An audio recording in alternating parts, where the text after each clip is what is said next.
Selamat pagi anak-anak hebat.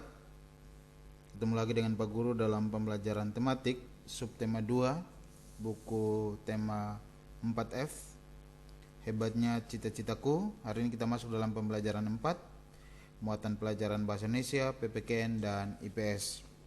Bahasa Indonesia masih tentang cara membuat puisi, tapi kali ini adalah tentang parafrase puisi. Yang kedua, PPKN tentang keragaman suku dan budaya di lingkungan sekitar, masih sama dengan pembelajaran 3, dan sumber daya alam untuk IPS. Terus simak video ini dari awal sampai dengan akhir.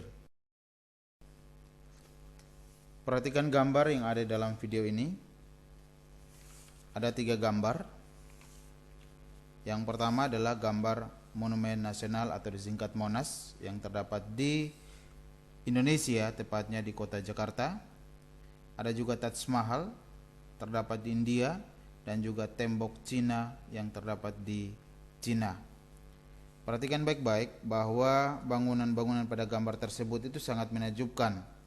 Orang yang merancang bangunan tersebut dinamakan arsitek.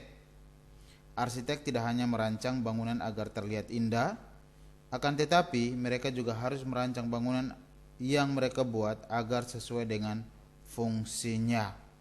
Nah, dari penjelasan ini mungkin ada anak-anak yang bercita-cita ingin menjadi seorang arsitek. Nah, kalau ingin jadi arsitek berarti mulai dari sekarang harus belajar tekun dan selalu berdoa dan terus berharap bahwa cita-cita kamu itu pasti akan kamu capai apabila kamu berusaha dengan keras, ya. Ya, kita masuk dalam muatan pembelajaran PPKN mengenal ragam rumah adat dan bangunan adat. Kita tahu bahwa Indonesia itu penuh dengan keanekaragaman budaya, ya. Salah satunya itu adalah rumah adat. Nah, Indonesia itu banyak sekali rumah adat. Nah, hari ini yang dibahas itu adalah rumah adat yang berada di Nusa Tenggara Timur. Seseorang tuh dapat memiliki banyak cita-cita, ya. Mungkin diantaranya ada yang bercita-cita menjadi guru, astronot mungkin, pilot, arsitek, reporter, fotografer, ataupun pemusik, ataupun youtuber. Memiliki banyak cita-cita itu adalah hal yang baik, ya. Setiap profesi yang dicita-citakan dapat memberikan manfaat bagi masyarakat. Misalnya seorang arsitek. Arsitek itu merancang beraneka bangunan dan kenampakan buatan lainnya untuk kepentingan masyarakat di sekitarnya. Nah, selain yang ada di Indonesia, kenampakan buatan Indonesia yang terkenal itu adalah selain Monas ada juga Candi Borobudur, Candi Prambanan, ya, dan juga kenampakan buatan lainnya yang dibuat oleh seorang arsitek. Nah, selain gedung-gedung pencakar langit, ya, yang dibuat oleh seorang arsitek, perhatikan di dalam buku halaman 64 dan 65, di situ ada teks di balik si pencakar langit, ya. Kita tahu bahwa gedung-gedung pencakar langit itu terdapat di kota-kota. Ketinggian gedung itu bahkan sampai puluhan meter. Perhatikan, itu semua dilakukan oleh seorang arsitek, ya. Di dalam gambar halaman 64 itu adalah Masjid Istiqlal yang dibangun oleh seorang arsitek Indonesia, yaitu Frederick Silaban, ya. Masjid Istiqlal ini terdapat di Jakarta, dirancang dan menjadi simbol kerukunan umat beragama. Insinyur Soekarno, presiden pertama Republik Indonesia kala itu, juga menjadi ketua dewan juri mengumumkan desain beliau yang mengusung judul Ketuhanan sebagai pemenang pembuatan rancangan Masjid Istiqlal, ya. Yang berikut adalah di gambar halaman 65 ada juga Candi Borobudur.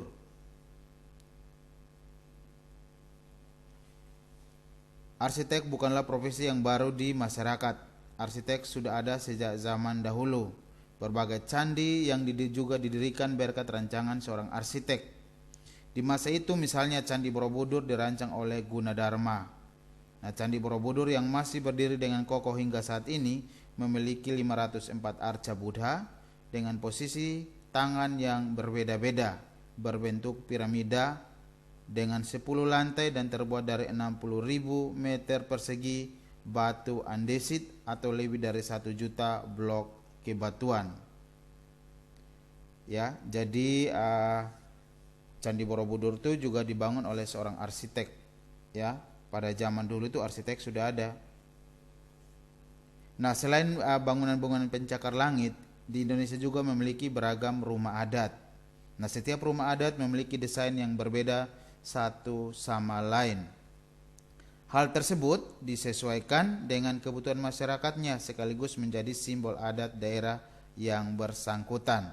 Misalnya, rumah adat yang terdapat di dalam video ini adalah rumah adat Kampung Wairebo yang terdapat di Manggarai, ada rumah adat Musalaki yang terdapat di Endelio, ada juga rumah adat Kampung Bena yang terdapat di Kabupaten Ngada, dan masih ada banyak lagi rumah-rumah adat yang ada di NTT, masih di NTT. Belum lagi rumah adat yang ada di Indonesia. Ya. Nah, hari ini kita akan bahas tentang rumah adat Kampung Wairebo, Manggarai, ya, yang terdapat di Manggarai. Misalnya di rumah adat tersebut terdapat di Desa Wairebo, Nusa Tenggara Timur, tepatnya Kabupaten Manggarai. Rumah adat atau kampung tersebut, Kampung Wairebo ini terletak di dalam hutan, ya. Setiap tahun Desa Wairebo itu tetap ramai dikunjungi oleh turis dalam dan luar negeri yang mengagumi keindahan arsitektur rumah adat masyarakat di desa tersebut yang unik, ya. Mungkin ada anak-anak dengan keluarga yang mungkin sudah pergi ke sana, atau biasa disebut dengan kampung di atas negeri di atas awan, seperti itu biasanya. Rumah adatnya itu berbentuk bulat dan mengerucut, disebut dengan baruniang. Para leluhur Desa Wairebo membuat 7 buah rumah kerucut. Setiap rumah memiliki 2 buah pintu yang terletak di depan dan di belakang serta 4 jendela kecil. Baruniang memiliki 5 tingkat. Setiap tingkat memiliki fungsi dan nama yang berbeda-beda. Tingkat pertama dari rumah adat Baruniang disebut lutur. Fungsinya untuk tempat tinggal dan berkumpul bersama keluarga. Tingkat keduanya disebut lobo dan berfungsi untuk menyimpan bahan makanan. Tingkat ketiga disebut lentar dan berfungsi untuk menyimpan biji-bijian atau benih tanaman. Tingkat keempat disebut lemparai dan berfungsi untuk menyimpan cadangan makanan apabila terjadi kekeringan. Dan yang terakhir adalah tingkat kelima disebut hekang kode, yang fungsinya adalah untuk menyimpan sajian sebagai penghormatan kepada leluhur. Nah, itu dia rumah adat, bentuk rumah adat yang terdapat di Manggarai, yaitu tepatnya adalah di Desa Wairebo, ya. Biasanya sering dikunjungi oleh wisatawan lokal maupun yang dari luar negeri karena keunikan bentuk rumah adatnya. Dengan bentuk kerucut seperti itu, tetapi terdapat 5 tingkatan di dalamnya, ya. Nah, itu dia adalah keragaman rumah adat dan bangunan adat yang terdapat di Indonesia, khususnya Provinsi Nusa Tenggara Timur, tepatnya adalah rumah adat Wairebo, ya. Kampung Wairebo terdapat di Manggarai. Selanjutnya perhatikan buku halaman 66, mengidentifikasi sumber daya alam di daerah sekitar. Masih tetap yang kita bahas itu adalah daerah Kampung Wairebo, Nusa Tenggara Timur, tepatnya di Kabupaten Manggarai. Sumber daya alam yang terdapat di daerah tersebut di Kampung Wairebo itu adalah kopi, ya, kopi jenis Arabica. Nah, kopi ini sangat terkenal, bahkan lokal, tingkat nasional, sampai ke diekspor ke luar negeri, ya. Jadi selain rumah adat yang unik, di Desa Wairebo juga memiliki sumber daya alam yang menjadi ciri khas, yaitu tanaman kopi. Selain tanaman kopi, ada juga ciri khasnya itu adalah madu ruang, ya. Nanti kita akan bahas setelah ini. Kita bahas yang pertama itu adalah kopi. Dalam sehari penduduk Desa Wairebo itu dapat meminum 8 hingga 10 gelas kopi. Para wisatawan yang datang berkunjung juga disuguhi kopi khas Wairebo. Penduduk Wairebo turut andil dalam pembudayaan kopi. Mereka juga masih menggunakan cara tradisional untuk bertani kopi. Jadi mereka masih mengolah kopi itu secara tradisional, ya. Dan perhatikan di dalam video ini, dalam kemasan ini ya. Ini kemasan kopi Wairebo ini sudah dijual secara online, yaitu di online shop, yaitu Shopee. Itu juga sudah ada ya. Kalau anak mau belanja tidak perlu sampai ke Wairebo, bisa juga langsung beli secara online. Itu sudah dijual ya. Jadi jenis kopinya adalah kopi Arabica yang terdapat di Manggarai. Itu adalah sumber daya alam yang pertama yang terdapat di Wairebo. Selanjutnya adalah madu. Selain kopi Arabica tadi dari Wairebo, yang berikut adalah madu ya, yaitu madu lebah ruang Wairebo, yang mana berkhasiat untuk kesehatan. Kenapa disebut dengan madu ruang, lebah ruang? Dikarenakan madu tersebut diambil dari dalam tanah sehingga dikenal dengan madu ruang. Jika berbeda dengan madu yang ditemukan di pohon. Indukan madu ruang membuat sarangnya di bawah tanah. Biasanya lebah membuat sarang di hutan atau di lahan warga. Sebelum madu dikonsumsi ya, biasanya madu ini kalau diperoleh hanya dikonsumsi oleh warga sekitar atau masyarakat Wairebo saja, tetapi kini sangat populer sebagai buah tangan atau oleh-oleh jika ada orang yang berkunjung ke desa tersebut. Nah, khasiat dari madu lebah ruang Wairebo ini sangat luar biasa bagi kesehatan ya, sehingga mengkonsumsinya secara rutin sangat mendukung kebugaran dan kesehatan tubuh.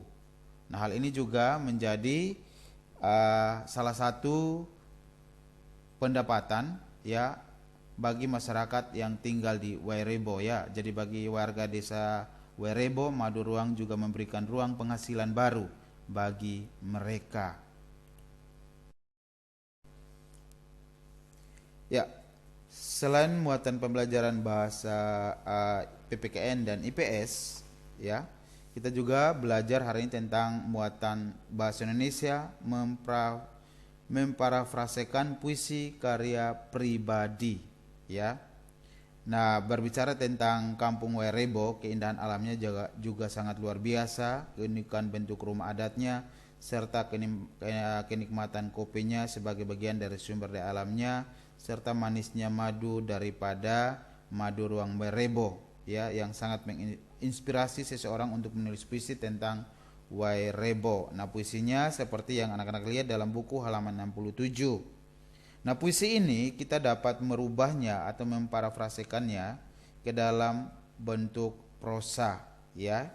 Nah, parafrase itu adalah parafrasa adalah pengungkapan kembali suatu tuturan bahasa ke dalam bentuk bahasa lain tanpa mengubah pengertian. Nah, pengungkapan kembali tersebut bertujuan untuk menjelaskan makna yang tersembunyi di dalam puisi tersebut. Perlu diketahui ada dua jenis parafrase, yaitu yang pertama parafrase terkait dan parafrase bebas. Parafrase terkait adalah mengubah puisi menjadi prosa dengan cara menambahkan atau menyisipkan sejumlah kata pada puisi. Parafrase bebas itu adalah mengubah puisi menjadi prosa dengan kata-kata sendiri. Kata-kata yang terdapat dalam puisi dapat digunakan, dapat pula tidak digunakan. Perhatikan contoh memparafrasekan puisi menjadi prosa. Guru ambil dari contoh puisi bait 1, Tanah Surga Wairebo. Tanah Wairebo, beragam kebahagiaan telah mengakar di sana. Tanah surga yang lama dirindukan, alamnya, keramahan penduduknya, bahkan kekayaan sumber daya alamnya. Semua terjaga seakan tak menerima pergerakan zaman. Memparafrasekan puisi menjadi prosa. Puisi bait 1 dari Tanah Surga Wairebo kita rubah ke dalam bentuk prosa menjadi satu paragraf. Perhatikan buku halaman 68. Di Wairebo kita dapat menemukan kehidupan yang rukun dan damai antar warganya. Perhatikan tanda bacanya. Kebudayaan yang tetap terjaga, penduduknya yang ramah, serta sumber daya alamnya yang luar biasa menjadi daya tarik tersendiri. Nah, itu dia bait 1 dari puisi Tanah Surga Wairebo. Kita rubah atau memparafrasekannya dari puisi menjadi prosa, menjadi satu bait itu menjadi satu paragraf, ya. Nah, untuk tugasnya nanti untuk bait 2 dan bait 3 akan menjadi tugas anak-anak rubah dari puisi menjadi atau memparafrasekannya menjadi prosa, ya. Tugas tematik untuk hari ini adalah perhatikan puisi bait 2 dan 3 dalam buku halaman 67, ya, dan memparafrasekan puisi menjadi prosa, ya. Perhatikan halaman 67, judul puisinya adalah Tanah Surga Wairebo. Bait 1-nya sudah diparafrasekan puisinya. Sisa bait 2 dan bait 3 anak-anak menyelesaikannya, merubah bait puisi tersebut menjadi parafrase prosa, ya. Dan yang kedua, soal yang kedua adalah soal halaman 69, soal nomor 2 A dan B. Jeda tugas bahasa Indonesia dan tugas IPS. Terima kasih untuk pertemuan kita di video kali ini, materi tentang pembelajaran 3 dengan muatan pelajaran PPKN. Pelajaran 4 tentang PPKN, yaitu mengenal beragam rumah adat dan bangunan adat. Yang mana kita bahasnya adalah rumah adat dari Kabupaten Manggarai, yaitu Wairebo. Sumber daya alam yang ada di sekitar kita, daerah sekitar kita. Yang kita bahas hari ini adalah tentang sumber daya alam yang terdapat di kampung atau di desa Wairebo, yaitu adalah madu dan kopi Arabica. Dan yang terakhir adalah memparafrasekan puisi, yaitu kita memparafrasekan satu bait puisi dari puisi Tanah Surga Wairebo, ya. Nah, tugasnya untuk bait 2 dan bait 3 anak-anak memparafrasekannya ke dalam bentuk prosa, yaitu nanti ada 2 paragraf, ya. Dan tugas hari ini selain tugas bait 2 dan 3 bahasa Indonesia tadi, ada juga halaman 69 nomor 2 A dan B. Nomor 2 A dan B. Terima kasih. Tetap jaga kesehatan. Tuhan Yesus memberkati.